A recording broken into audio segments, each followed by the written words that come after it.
रात्रि और 7 दिन पर्यंत भगवान श्री कृष्ण ने सबसे छोटी उंगली कनिष्ठिका के ऊपर पहाड़ को धारण किया। मेघों का सारा पानी समाप्त हो गया, लेकिन ब्रजमंडल पर देखा वहां धूली उड़ रही है।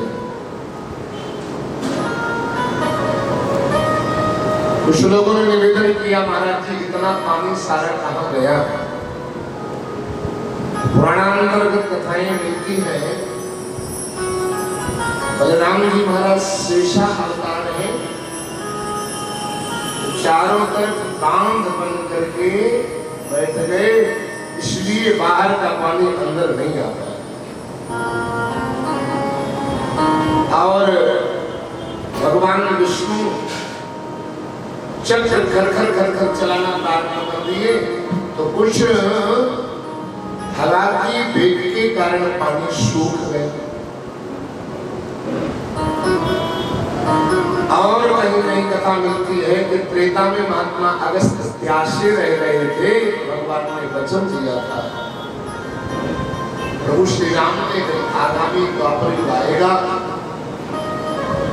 इंद्र का पूजन न करवा करके हम गिरिराज गोवर्धन का पूजन करवाएंगे। इंद्र कुपित होकर के मूसलाधार बारिश कराएंगे। मूसलाधार का मतलब मूसल की इतनी मोटी बड़ी बड़ी धारें गिरे, जितना पी सकना उतना सब पी जाए। और अगस्त महात्मा जैसे संत की प्यास समुद्र को भी एक चुल्लू में शौक लेने की शक्ति श्री अगस्त महाराज है। ब्रजमंडल पर धूली उड़ रही है, 7 दिन हंसी खेल में व्यतीत हो गए। इंद्र ने सेवकों को भेजा और कहा, जाओ देखकर के हालत क्या है, स्थिति क्या है। सेवकों ने कहा, महाराज पानी तो सारा समाप्त हो गया, लेकिन ब्रजमंडल पर धूली उड़ रही है।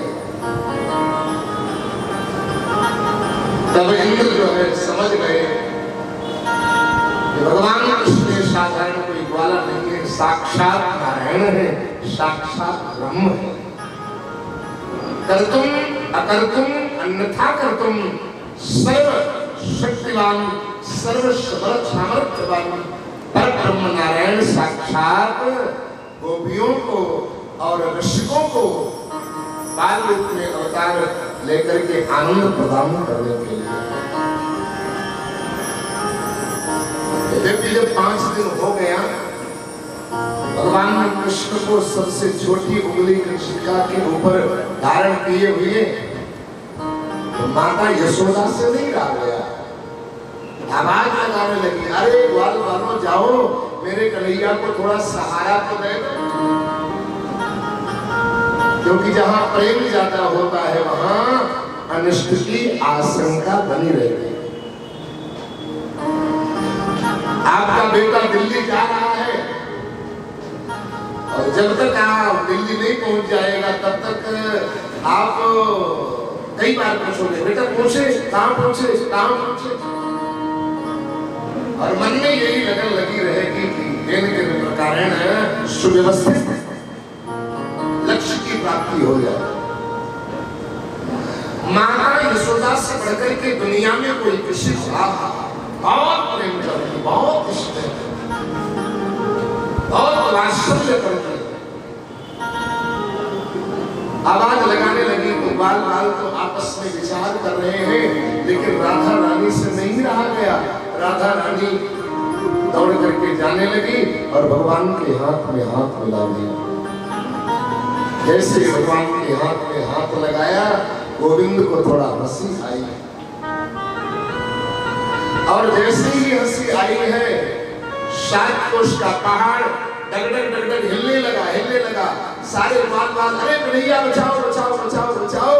श्री रामा नाम का सखा उसने दौड़ करके राधा का हाथ पकड़ करके पीछे खींचा। अरे राधा के सभी को मारना चाहती हो क्या? राधा की आंखों में आंसू आए और कहा, प्रभु मेरे से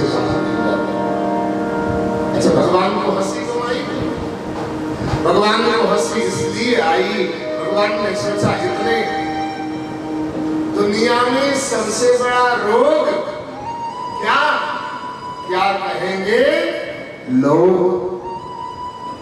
भगवान ने सोचा होगा कि इतने बाल बाल गोपियां हैं, कोई नहीं आया, आखिर में राधा रानी ही क्यों आई, क्या सोचेंगे लोग, इसलिए भगवान को थोड़ा हंसी आ गई। आप 50 किलो का वजन उठा सकते हैं बेशक, लेकिन वजन उठाते समय कदाचित आपको हंसी आ जाए तो मामला लड़खड़ा जाएगा।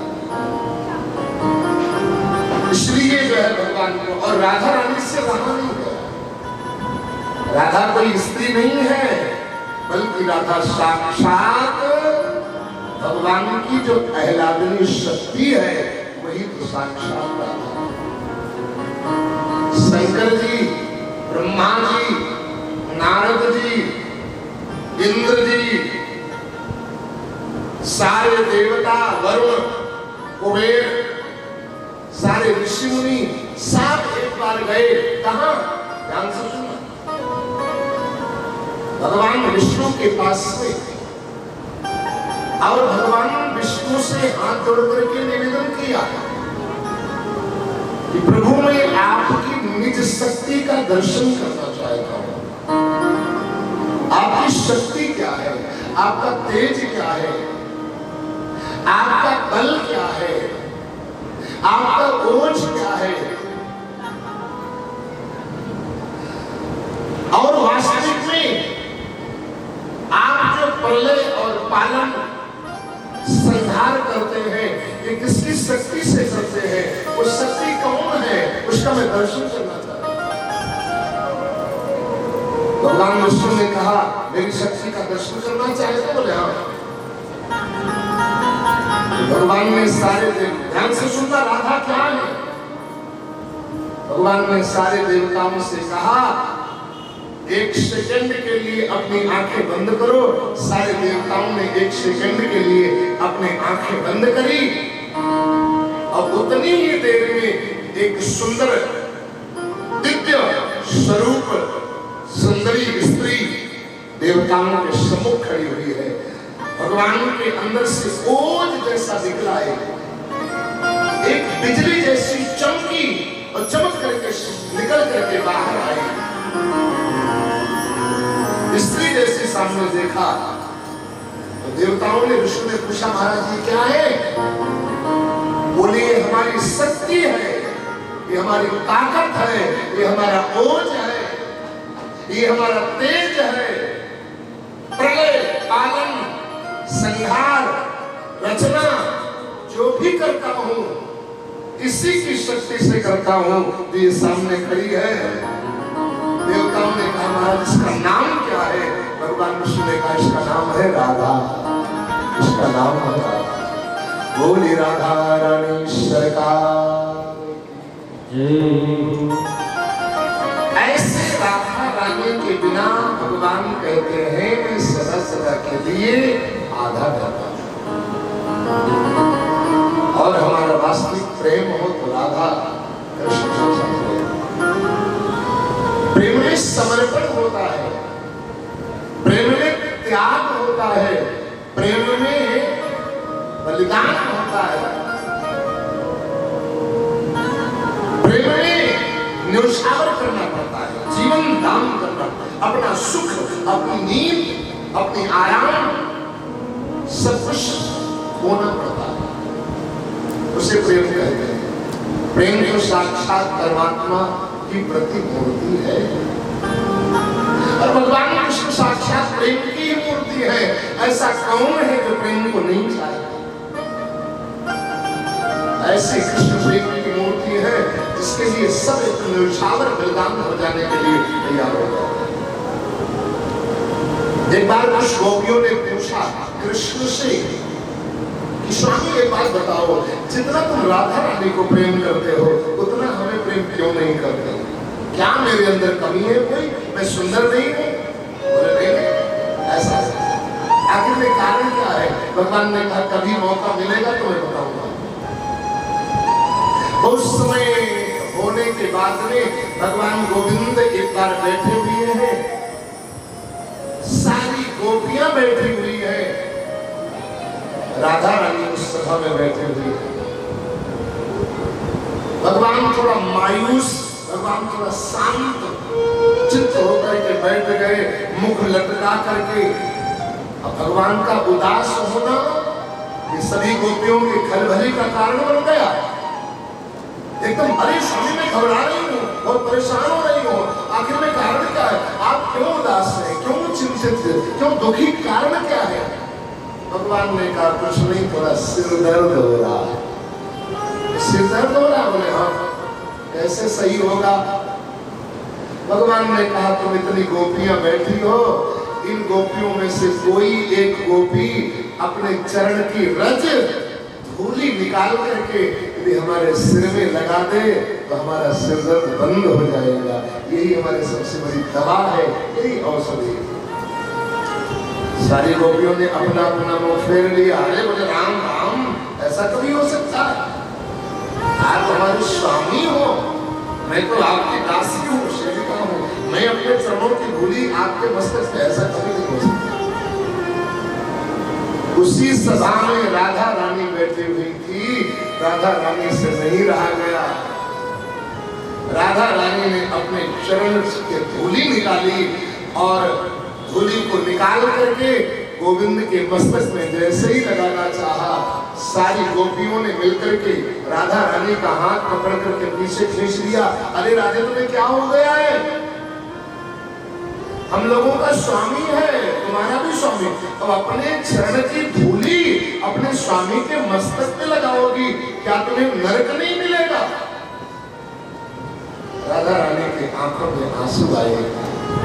राधा रानी ने कहा नरक मुझे मिलेगा ना, मैं नरक भोग लूंगी, लेकिन मेरे स्वामी का सिर दर्द तो समाप्त हो जाएगा, सिर दर्द तो बंद हो जाएगा।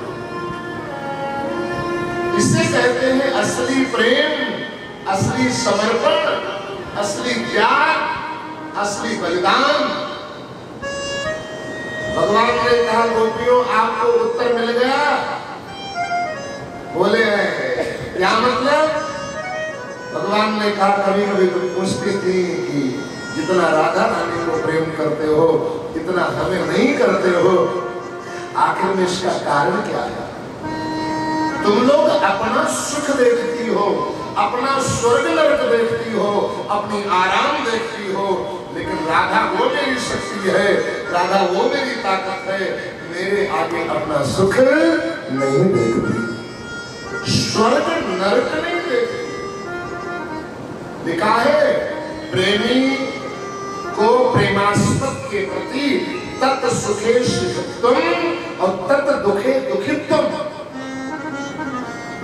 अपने प्रेमास्पद के सुखी होने से प्रेमी स्वयं सुखी हो जाए अथवा प्रेमिका प्रेम करने वाला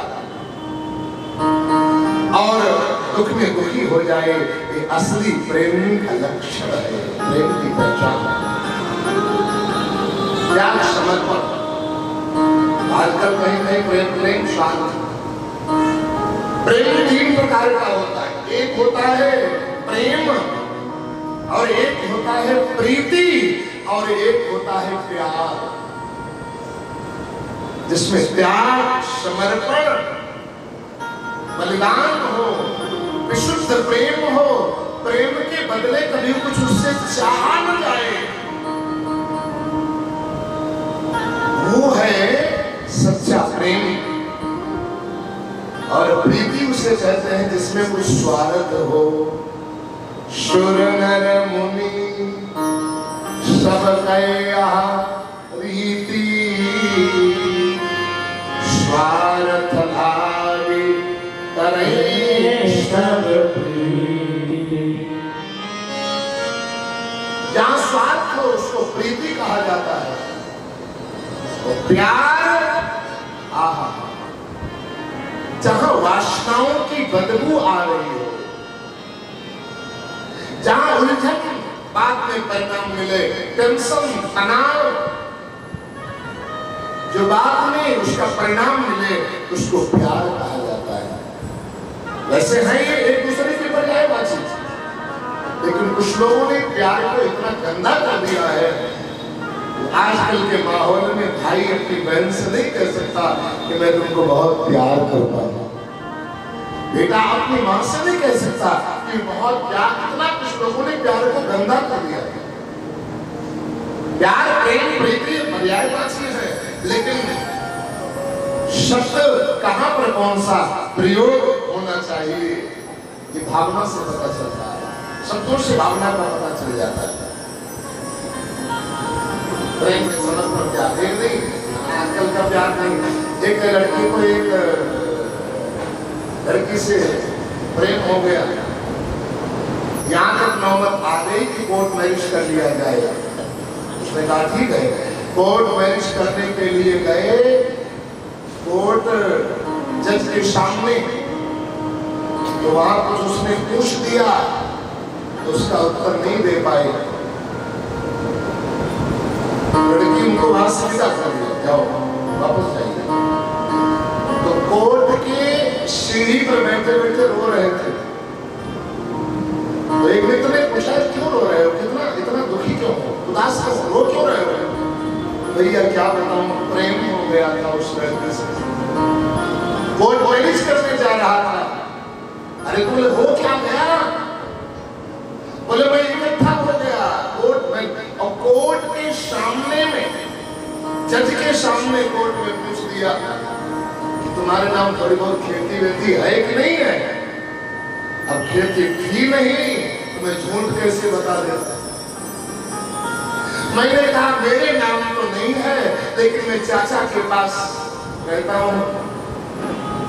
उसने कहा अरे चाचा के पास में रहते हो, चाचा के नाम तो खेती है, तो बता देना चाहिए था कि मेरे पास नहीं लेकिन मेरे चाचा के नाम है।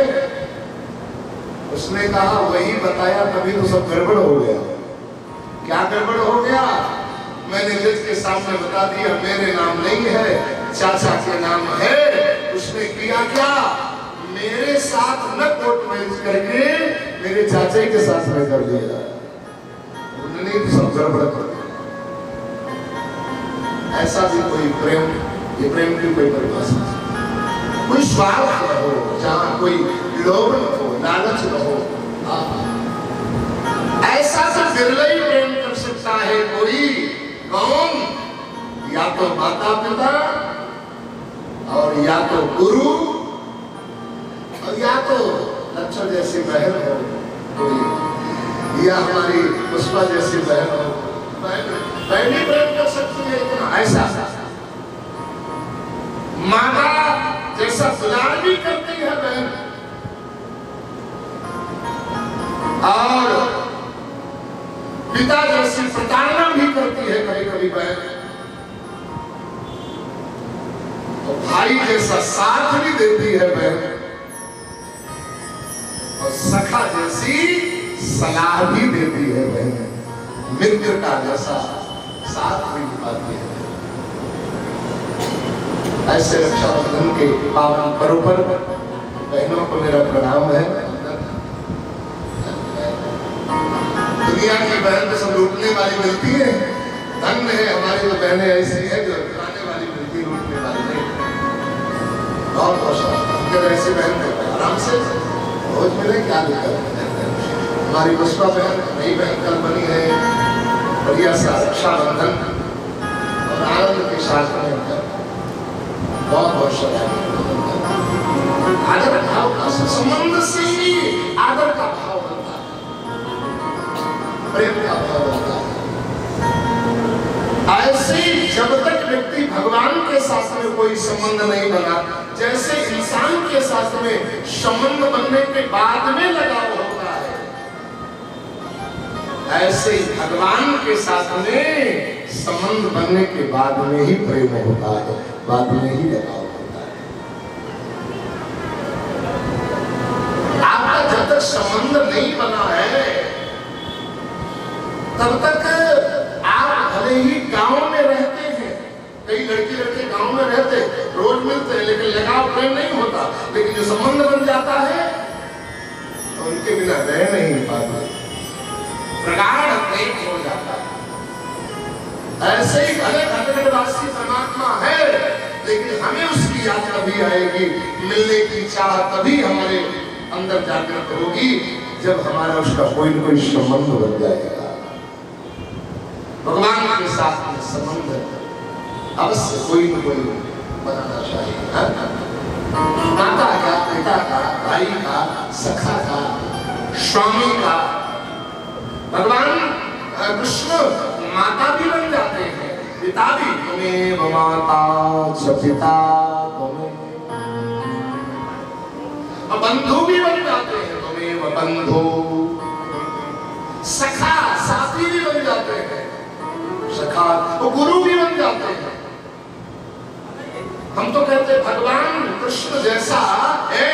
भगवान यदि मेरे से आप पूछो कि ऐसा कौन देवता है जो सब कुछ बन जाए और सारा संबंध निभाए, तो मेरी दृष्टि में तो भगवान कृष्ण जैसा ऐसा कोई अलावा दूसरा दिखाई नहीं पड़ता है। भगवान कृष्ण माता भी बन जाते हैं, पिता भी बन जाते हैं। बोले करूं सदा तिनके रखवाली, करूं सदा तिनके रखवाली, करूं सदा तिनके रखवाली, करूं सदा तिनके रखवाली।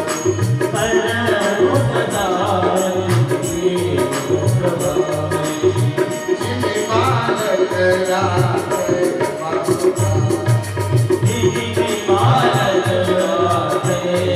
माता, जिन्हें बालक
हो जाता है, जो मेरे आश्रित इस प्रकार से रक्षा करता हूं। कैसे? जैसे जीवी बालक राखे महतारी, जैसे माँ अपने बच्चे की रक्षा करती है, सुरक्षा करती है, चिंता करती है। आप जरा विचार करेंगे, अनुभव करेंगे, माँ अपने बच्चे की रखवाली चिंता कैसे करती है। रोडवेज बस अड्डा के पास में मकान हो, जरा ध्यान दें, रोडवेज बस अड्डा के पास में मकान हो, मोटर निकल रही हो, बसें निकल रही हो, आग लगा रही हो, वो बार बार, लेकिन माँ दिन रात की जगी यदि है और उसको नींद आ गई, सो गई, तो मोटरों के आवाज हाल देने से वो जगेगी नहीं। घर में आपके कोई फंक्शन है, पार्टी है, ढोलक बज रही है, मजीरा बज रहा है, गाना गब रहा है, माताएं नृत्य कर रही हैं, लेकिन यदि 3 रातों की माता जगी है, सो गई है, तो ढोलक बजाने से वो जगेगी नहीं। चाहे छोटी ढोलक बजाओ। रेलवे लाइन के किनारे मकान है, ट्रेनें दबदर निकल रही है, लेकिन 2-3 रातों की यदि माँ जगी है, तो माता सो रही है, ट्रेनों की हार्न देने से वो माता जगेगी नहीं। अब जरा विचार कर, जो माता ट्रेन के हार्न देने से नहीं जगी, जो माता मोटर की आवाज से नहीं जगी, जो माता ढोलक बजाने से नहीं जगी, और वही माता कब जग जाती है? छोटा सा बच्चा उसके चारपाई, भैया बैठ जाओ, एक लोग खड़े हो, सच्चिदानंद भगवान।